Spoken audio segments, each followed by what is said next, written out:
Hello, welcome to CIS 20 at Shasta College. This is Microsoft Access for Windows. My name is Jeff, and I will be your instructor for this course. So, welcome. I wanted to make this video to just give you a quick overview of sort of how to get started and what to expect in the course. We are 100% online, so I'm assuming that you saw that on my Shasta.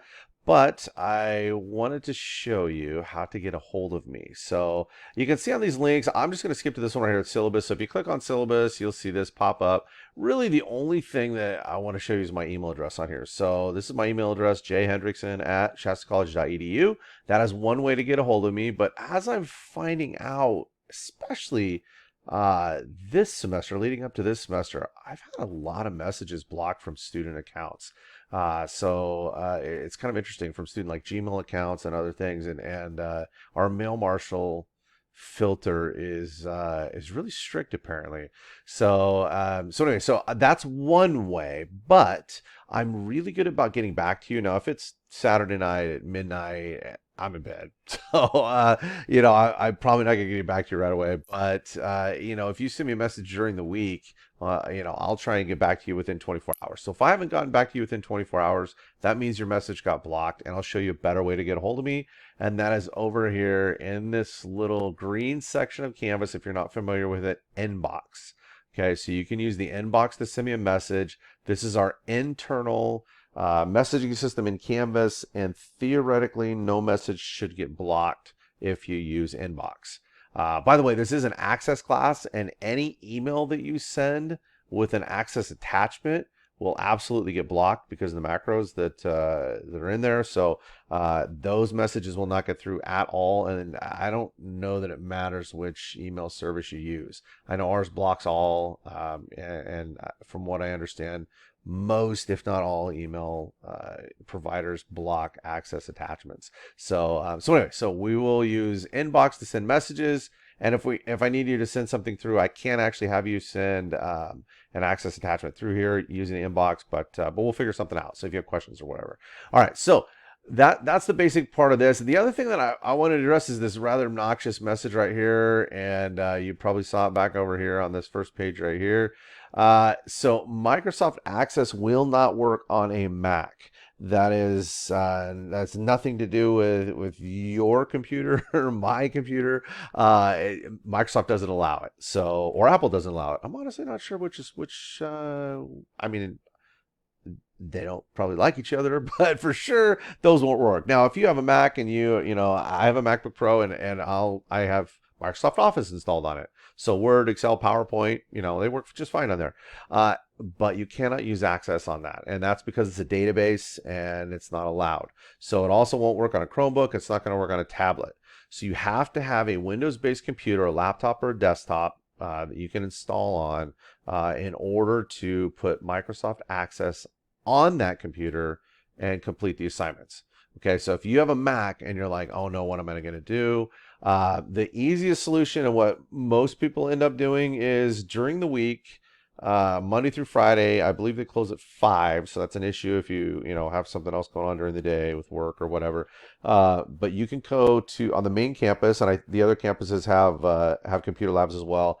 But I know on the main campus of the 700 building, which if you come through the main exit, it's that first building on the left-hand side. It's the Math and Business Learning Center is officially, I believe, what it's called. But they have computer labs in there set up, and computers are set up for you to be able to use. And you can go in there. Microsoft is already installed. The whole suite, so Access is in there, and I have students go in there and work on their assignments, and I've gotten really good feedback from that.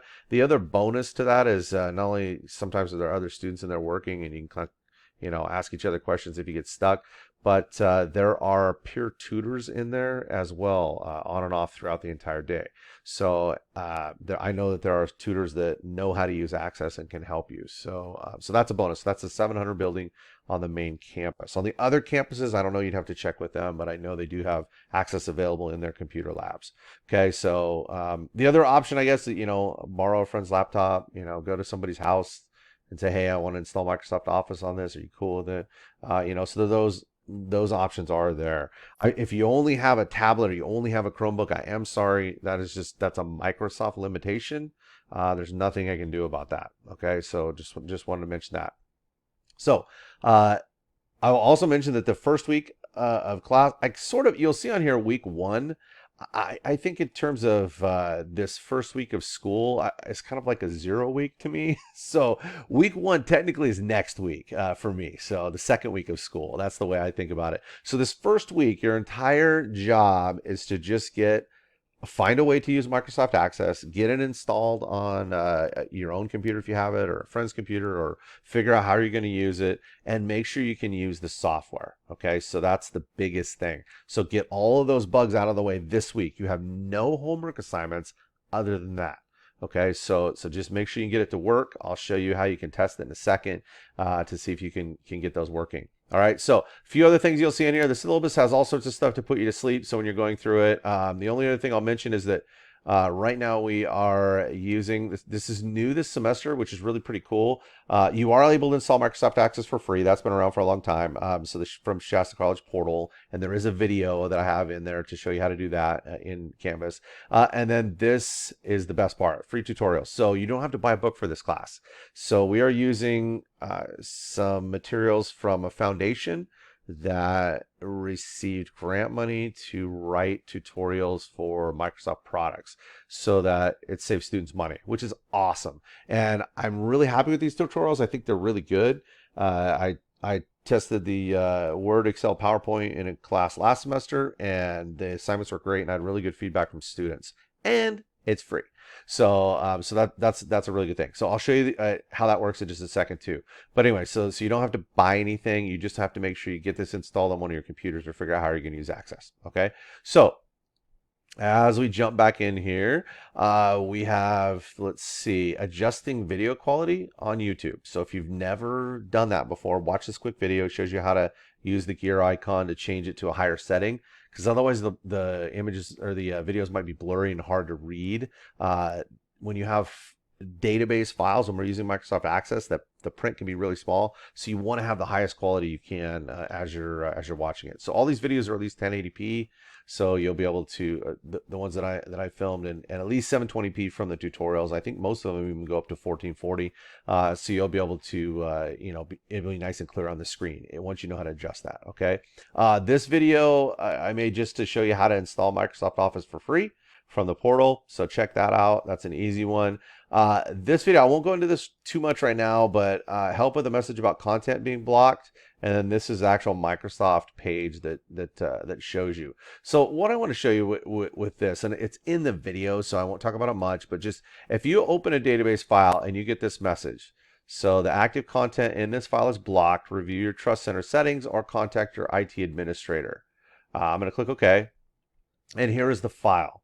And here we have this security risk. Microsoft has blocked macros, blah, blah, blah. If you click learn more, that goes to that second link that said, where I said the Microsoft page. That's that link right there. And I'll show you in the video. Okay, so there's either this pink message, or if you get a message that pops up and says you need to enable content, just click enable content. It's fine. These files, there's nothing bad on these files.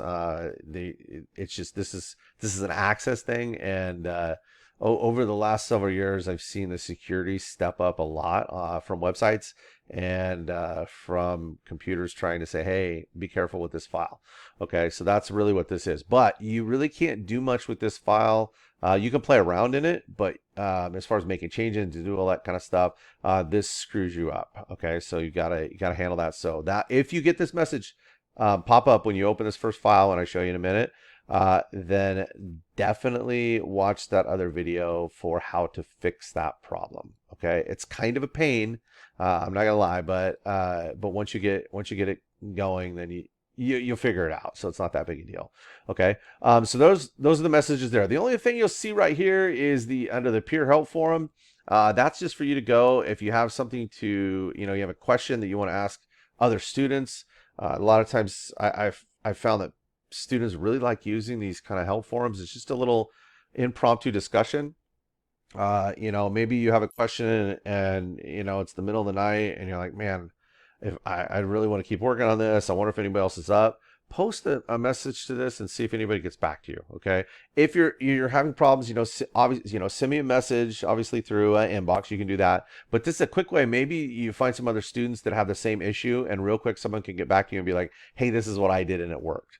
Okay. So this is sort of my, like, any time of the day or night. I found that students love this. And it's funny. So some weeks I won't see any messages in there at all.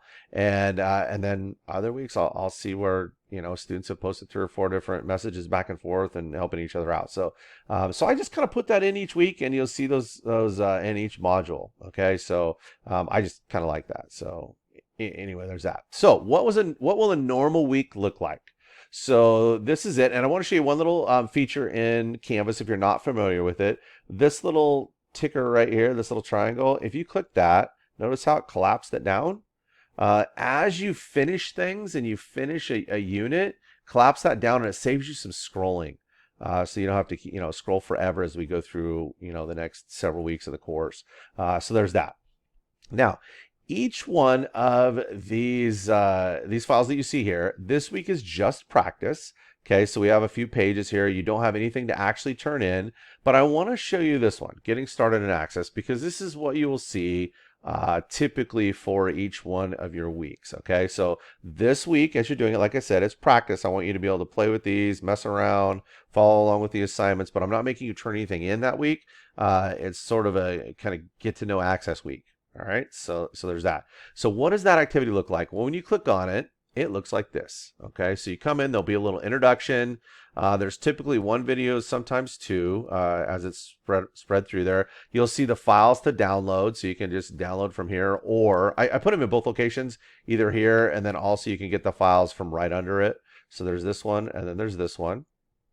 Okay, so, and then it just kind of walks you through. So there'll be screenshots, and it's like, hey, this is how you can play around. This is what this section's for, that kind of stuff. And then eventually it gets, as I'm scrolling down here, you'll get down to the bottom, and there are these things called challenge assignments. Whoops. Let me try that again.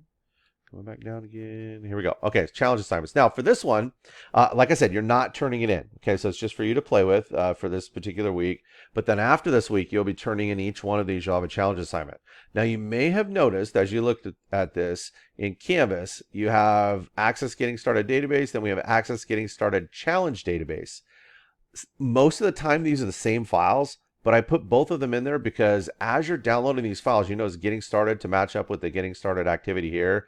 Managing databases and objects, so same thing with the naming here. It makes it easier to follow when you're downloading these and you're saving them in a folder on your computer. You'll be like, oh wait, which one did I do my assignment in? I can't remember. Well, it should always be your challenge. So this very first one, which is typically at the top of the screen when you go to this, like in here, click on this assignment part. This will be the one you download and you play around with it. Okay, this is a fresh file, sometimes not the same, but a lot of times it is. But the reason why I want you to download a fresh file and do that is that you'll know that this is the one you're going to turn in. So Getting Started, it always has the challenge word in there, so that's the one you're going to turn in. Okay, that way if you're playing around with this file, with this database, which is what you're supposed to do, and somewhere along the way you completely screw something up, then it doesn't impact you when you go to do this challenge assignment. Okay, I want you to play around with these. That's what they're for, as you're doing the tutorials. Okay, so that's why I put them in there. That's why they build these files. That's why they do that. Okay, but when you go down to the very bottom and you're like, okay, now I'm ready to get started, download this challenge one, open it, and get going here. Then when you save it, this will be the one that you upload back to this homework assignment location. Okay, again, this week you don't turn anything in. There's no homework Dropbox to turn in. Okay, the following week there will be. Okay, so anyway, so I know that's a lot, and I do tend to talk fast, and it's been 14 minutes. I am sorry about that. I try and keep the videos a little shorter, but remember, you can always pause and go back. So, or maybe fast forward if if you're like, okay, I'm done with this guy. But anyway, so hopefully you get started. I will say Access.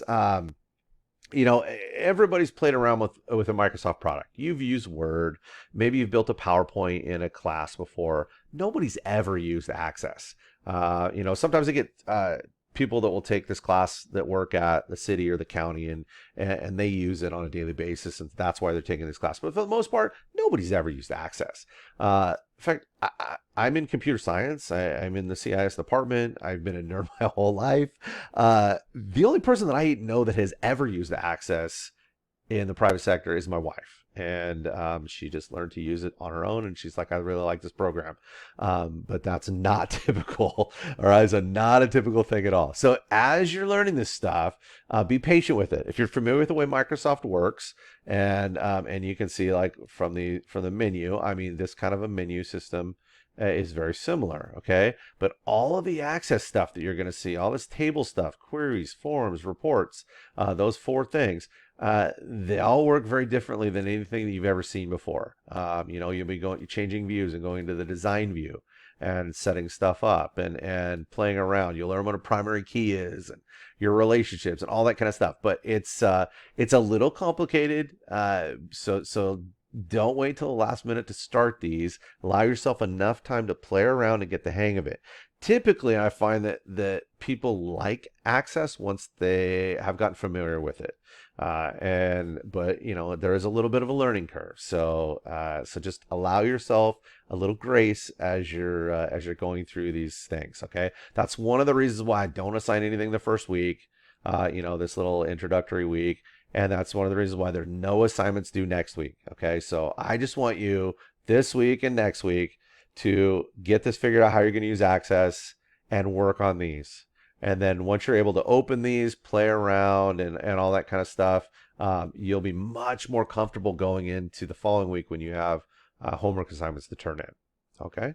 So if you have any questions, again, use the inbox. I am on campus. I didn't mention that I am on campus. We are in the 1000 building. It's a new building. So if you park, or if you're familiar with the campus or you're driving around, look for the parking lot that has the solar panels. And you can park under the solar panels. We are, if you walk from the parking lot, we're on the right side. So where the grass is, we're on the right-hand side. We're a brand new building. It's awesome. So my office is in there.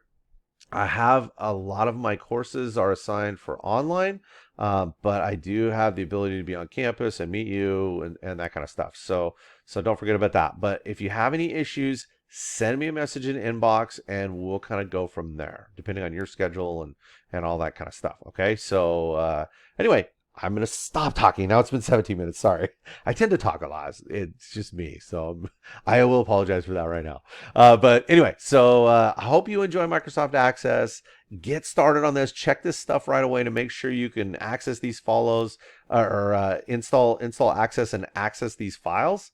And they'll open correctly and not give you those error messages. And if they do, watch the video about how to fix them. Okay. All right. Thank you and have a great semester.